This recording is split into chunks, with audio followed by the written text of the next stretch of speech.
శ్రీ గురుభ్యో నమః. ఈరోజు ఉపనిషత్తుల్లో యోగరత్నావళిలో రఘువంశము, కుమార సంభవము లాంటి సనాతన గ్రంథాలలో ఉన్న మంత్రధ్వని, ఆ ధ్వని నుంచి ఏర్పడే ఫీలింగ్స్, వాటి వల్ల మానవుడి ఆర్థిక మానసిక పురోగతులకు సంబంధించినటువంటివి, తర్వాత ఇలాంటివి చాలా లోతుగా ఉన్న విషయాలు క్లుప్తంగానే నేను వివరిస్తాను.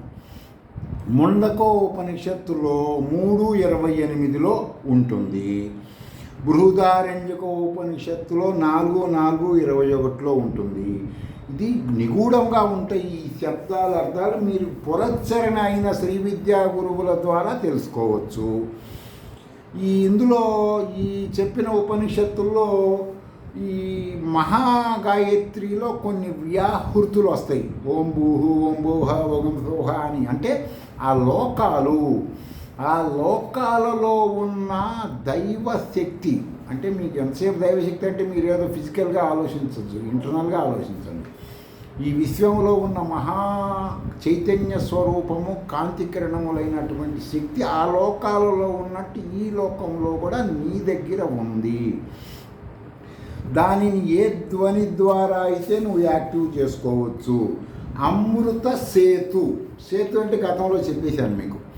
అమృత సేతు అనే మంత్ర విద్య ద్వారా, శ్రీ విద్యా గురువుల ద్వారా తెలుసుకోండి. ఆ అమృత సేతు మంత్రధ్వని వల్ల ఏం జరుగుతుందండి అంటే, ఈ మంత్ర విద్య చేయటం వలన వచ్చే పరిణామాలు మహానుభావులు కూడా చెప్పలేరు. అంత చాలా లోతైన విషయాలు అన్నమాట. అంటే మీకు అర్థం అవ్వాలంటే నేటి దేశమాన కాలమాన పరిస్థితులను బట్టి కొన్ని పురాణ ప్రవక్తలు వీళ్ళు మానవుడు 27 రకాలుగా ఉంటాడు, పంచ జ్ఞానేంద్రియాలు ఈ విధంగా ఉంటుంది, ఈ గుణాలు ఉంటాయి, ఈ గుణాల్లో ప్రాణమే చైతన్య పదాలు ఇలా చెప్తారు కదా. నేటి దేశమాన కాలమాన పరిస్థితులను బట్టి నేను చెప్తున్న యోగరత్న ఉపనిషత్తులను బట్టి మానవ శరీరం ఒక రసాయనికమైన ఒక సంచి లాంటిది. మానవ శరీరం రసాయనికాల సంచి లాంటిది. ఏది కెమికల్ నీలో తక్కువైతే ఆ ఫీలింగ్స్ వస్తుంటాయి. ఈ వీటిల్లో ఉన్న రసాయనికాల సంచిలో ప్రాణము అనేది ఉంటుంది. మానవుల్లో, జంతువులు, అన్నిట్లో, ప్రాణుల్లో. ఆ ప్రాణానికి ఈ కెమికల్స్ నువ్వు చేస్తున్న కర్మను బట్టి ప్రాప్తించున్న ఈ కెమికల్ రియాక్షన్ దానికి సంబంధం లేదు. చెట్లలో ఈ రియాక్షన్ చాలా తక్కువగా ఉంటుంది. కొన్ని చెట్లలో ఉంటుంది, కొన్ని చెట్లలో తక్కువ ఉంటుంది. ఇప్పుడు ఎక్కువ శాతం స్త్రీ పురుషులు యవ్వనంలో ఉన్న వాళ్ళ తల్లిదండ్రులు ఏం చేస్తారంటే, వాళ్ళ మీద ప్రేమతో బాగా కొన్ని ఆహారాలు పెడతారు. వాళ్ళు బాగా ఉండాలి, బాగా వెలుగు వెళ్ళాలి, ఇట్లా రకరకాల వాళ్ళ ఆలోచనలు వాళ్ళకు ఉంటాయి. పెట్టినప్పుడు ఏమవుతుందంటే, ఆ ఆహారం ద్వారా ఎండార్ఫిన్లు అనబడేవి తయారవుతాయి బాడీలో, రసాయనికల ద్వారా, తిన్న ఆహారం ద్వారా. అవి జరిగినప్పుడు వీళ్ళు ఇంకా కొన్ని ఆహారాల్లో ఏమవుతుందంటే డోపామైన్ అని ఒకటి ఉంటుంది. అది యాక్టివ్ అవ్వగానే చిన్న వయసులో స్త్రీలకి హార్మోన్స్ ఉత్పత్తి ప్రభావం ప్రారంభమవుతుంది. తల్లిదండ్రులకు కానీ వాళ్ళకి కానీ అవి తెలియని మేట వాళ్ళు ఏం చేస్తారు, అవే ఆహారం తీసుకుంటున్న కొంతమంది పురుషుల్ని చూసినప్పుడు, పురుషులు స్త్రీలను చూసినప్పుడు వీళ్ళిద్దరి కళ్ళ ద్వారా జరిగిన కెమికలేషన్ వల్ల హార్మోన్స్ రిలీజ్ అవుతాయి.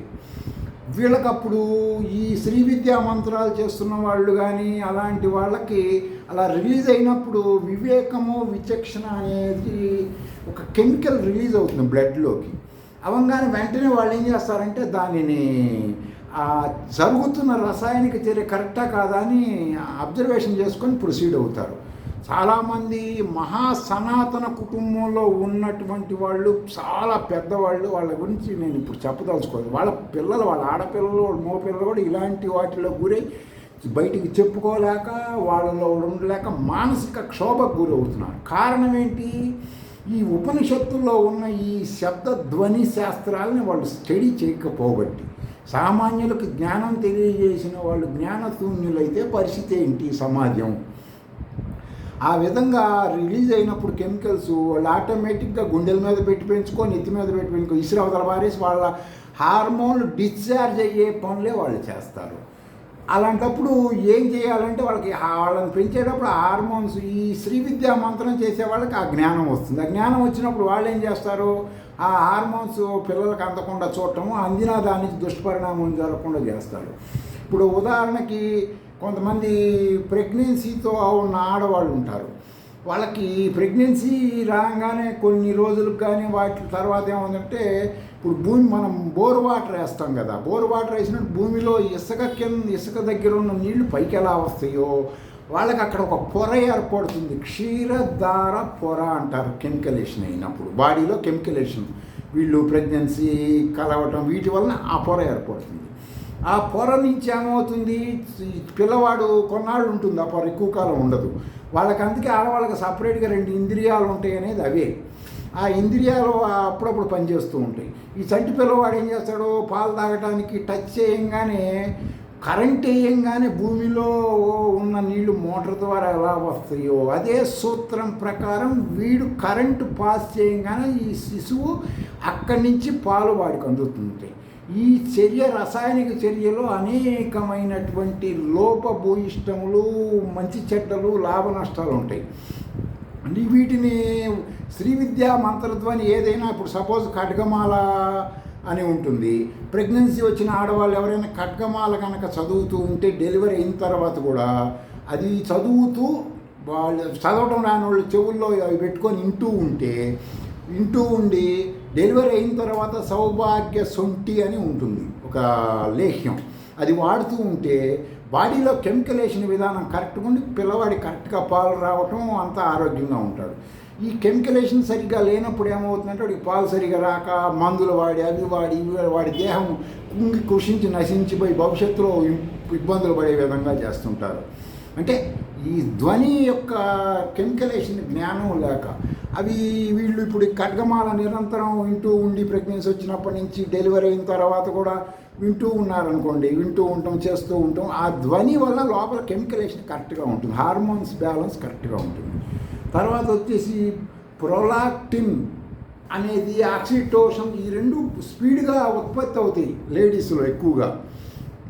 కాబట్టి ప్రతి ఒక్కళ్ళు వీటి గురించి ఈ శ్రీ విద్యా మంత్రాలు చేస్తున్న గురువులు, పురస్చరణ చేసిన గురువుల ద్వారా ఈ రహస్య జ్ఞానము, శంకరాచార్య వారి పరంపరలో ఉన్నటువంటి జ్ఞానం. ఇంకా ముఖ్యమైన విషయం ఒకటి చెప్పదలుచుకున్నాను. ఏంటంటే ఈ రోజున కొంతమంది వలసవాద మతం డెవలప్ అవుతుంది, మాకు ఇక్కడ సనాతన మతం అంటే, సనాతన మతములో వాళ్ళు తెలియజేసిన జ్ఞానాన్ని మీరు తెలుసుకోలేకపోబట్టి అక్కడ అభివృద్ధి చెందుతుంది. ఇప్పుడు ఉదాహరణకి కొన్ని సనాతన మతముల్లో ప్రారంభంలో ఏ శ్రీ విద్యా మంత్రం చేయాలన్నా మమోపాత సమస్త దురితక్షే ద్వారా శ్రీ పరమేశ్వరముద్దిశ్య శ్రీ పరమేశ్వర ప్రీతి అర్థం అని వరకు చెప్పి ఆ చేస్తున్న మంత్రం చెబుతారు. దాని యొక్క అబ్జర్వేషన్ ఏంటంటే వాడు మమోపాత, నేను అనేక, పాత అంటే పాపాలు చేశాను, సమస్త దురితక్షే ద్వారా ఆ పాపాల నుంచి వస్తున్న కర్మ ద్వారా నా లైఫ్, కుటుంబం అస్తవ్యస్తం, గందరగోళం, అనారోగ్యాలు, ఆర్థికం అనేకం ఇబ్బంది పడుతున్నాను.